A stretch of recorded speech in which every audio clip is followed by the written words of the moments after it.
Berikutnya, yaitu mengenai tujuan pembiayaan. Setelah kita tahu definisi atau konsep dari pembiayaan, kita lihat pembiayaan dari tujuannya. Apa tujuan dari pembiayaan itu? Yang pertama yaitu peningkatan ekonomi. Peningkatan ekonomi yang dimaksud, sebagaimana dijelaskan dalam tulisan saya, ini adalah peningkatan daya beli.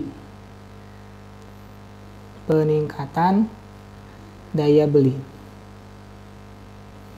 Maksudnya gimana? Di sini saya memberikan contoh. Ada beberapa orang itu tidak bisa membeli kendaraan karena misalkan belum mampu atau keterbatasan ekonomi. Tetapi ketika setelah mendapatkan pembiayaan yang asalnya tidak mampu membeli kendaraan menjadi mampu membeli kendaraan.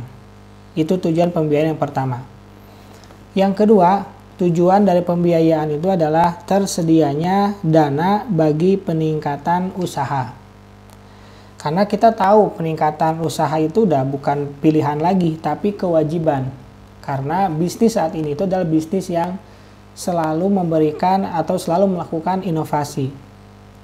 Yang dimaksud dari peningkatan usaha itu dibutuhkan karena inovasi itu selalu membutuhkan dana. Karena inovasi bukan lagi merupakan pilihan tapi kewajiban, sehingga inovasi itu untuk mewujudkannya itu dengan dana, ya. Seperti di sini saya kasih contoh ketika perusahaan punya penjualan 100 juta per bulan, ketika akan ditingkatkan menjadi 200 juta, maka diperlukan tambahan dana agar penjualan tercapai atau inovasinya dilakukan. Bagaimana cara increase yang asalnya 100 juta menjadi 200 juta? Itu inovasinya banyak. Dimulai misalkan dari cara melakukan marketingnya, kemudian bagaimana mengembangkan produk, bagaimana menambah produk dan lain sebagainya. Itu tujuan yang kedua, yaitu tersedianya dana bagi peningkatan usaha. Yang ketiga adalah meningkatkan produktivitas. Nah, untuk meningkatkan produktivitas ini itu ada dua langkah, ya. Yang pertama dengan menambah jumlah pegawai produksi. Nah, ketika kita punya contoh, ya, misalkan kita bisa menghasilkan 100 unit dalam 1 bulan, maka ketika kita akan meningkatkan penjualan kita, yang pertama kali kita harus tingkatkan yaitu barang yang kita miliki ditingkatkan juga, ya, ditingkatkan dulu. Baru setelah itu bisa meningkatkan penjualan. Kalau penjualannya ditingkatkan, ya ada batas maksimalnya, nggak mungkin 150 unit per bulan karena kan 1 bulannya hanya 100 unit. Jadi caranya untuk meningkatkan produktivitas atau meningkatkan produksi yaitu meningkatkan jumlah pegawai. Nah, untuk menambah jumlah pegawai itu diperlukan gaji, diperlukan rekrutmen, diperlukan pelatihan, dan itu membutuhkan dana. Atau cara yang keduanya agar bisa produksi itu bertambah yaitu dengan kemampuan dari para pegawai itu ditingkatkan.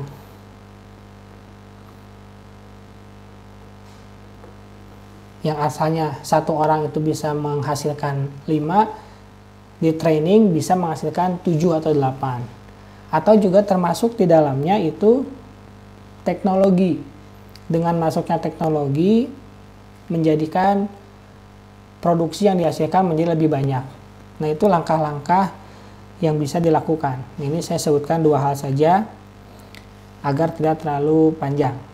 Berikutnya, tujuan dari pembiayaan yaitu membuka lapangan kerja baru. Nah, dilihat dari pembiayaan yang masuk, tentu akan banyak kegiatan yang akan dilakukan. Apabila kegiatannya banyak dilakukan, maka akan berdampak kepada manusia yang harus dimasukkan. Ketika manusia harus dimasukkan, maka disitulah lapangan kerja tercipta. Jadi prinsipnya dalam hal lapangan kerja baru itu, semakin banyak kegiatan, maka secara otomatis semakin membutuhkan orang. Ketika di satu daerah belum ada pabrik, kemudian ada masuk pabrik di situ, dibangun pabrik di situ, maka setelah pabrik itu selesai bangunannya, yang dicari berikutnya adalah orang untuk mengoperasikan pabrik tersebut. Maka dengan adanya pembiayaan itu bisa membuka lapangan kerja baru. Berikutnya, yang kelima, yaitu terjadinya distribusi pendapatan. Terjadinya distribusi pendapatan.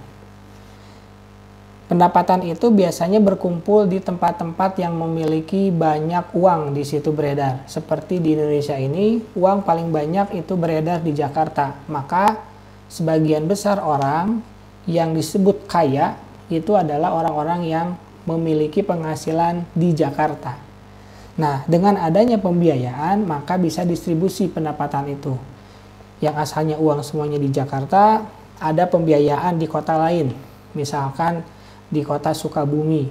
Maka di kota Sukabumi itu akan muncul pendapatan-pendapatan yang baru. Gitu ya. Jadi pendapatan itu ada dari jumlah uang, ya. Tujuannya pendistribusian pendapatan itu adalah jumlah uangnya agar tidak berkumpul di satu tempat.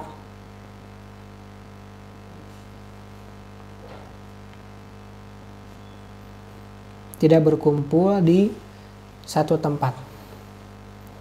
Kemudian berikutnya yang keenam adalah usaha memaksimalkan laba. Jika ingin laba maksimal, maka produk yang harus kita hasilkan juga maksimal. Maksimal dari jumlahnya maupun maksimal dari kualitasnya. Karena kita tahu prinsipnya semakin besar umpan, ya,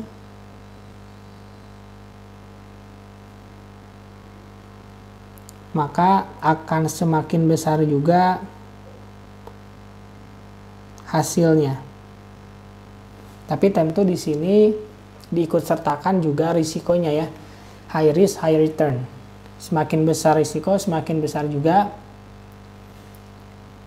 pendapatan yang akan kita dapatkan. Berikutnya yang ketujuh, upaya meminimalkan risiko. Jadi dengan adanya pembiayaan ini kita bisa melakukan yang namanya mitigasi resiko.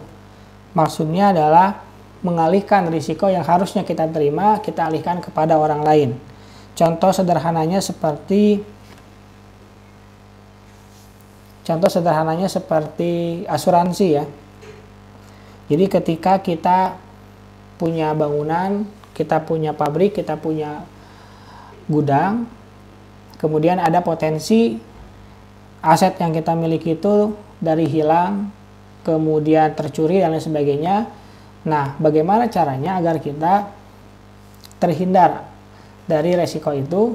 Yaitu kita mengalihkan risiko itu kepada pihak asuransi. Jadi ketika hal itu terjadi, maka pihak asuransilah yang akan menanggungnya. Sama halnya ketika kita memiliki uang. Ketika kita memiliki uang, kita nggak mau ada risiko untuk capek atau waktu kita habis untuk membuat usaha. Kita bisa titipkan atau kita bisa investasikan ke perusahaan yang lain. Jadi kita tidak memiliki kesibukan-kesibukan itu. Berikutnya yang ke-8 adalah pendayagunaan sumber daya ekonomi. Dalam sumber daya ekonomi itu, ketika kita akan mencapai tujuan perusahaan, semua sumber daya itu harus ada. ya. Semua sumber daya itu harus ada.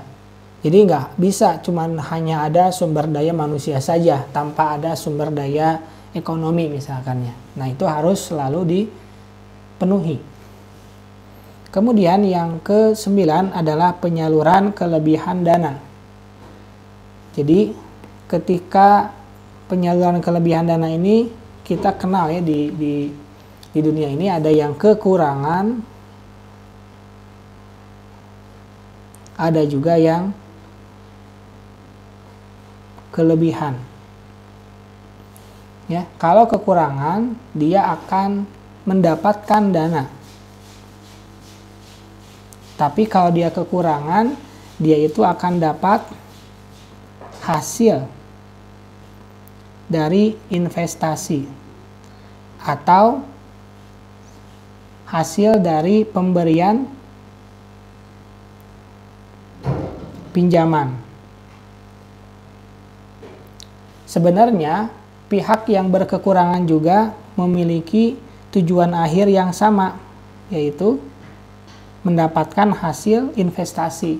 Tapi karena dia kekurangan dana, maka dia harus kelola dulu, baru dapat hasil dari investasi yang dilakukan. Seperti itu. Nah itu tujuan-tujuan dari pembiayaan.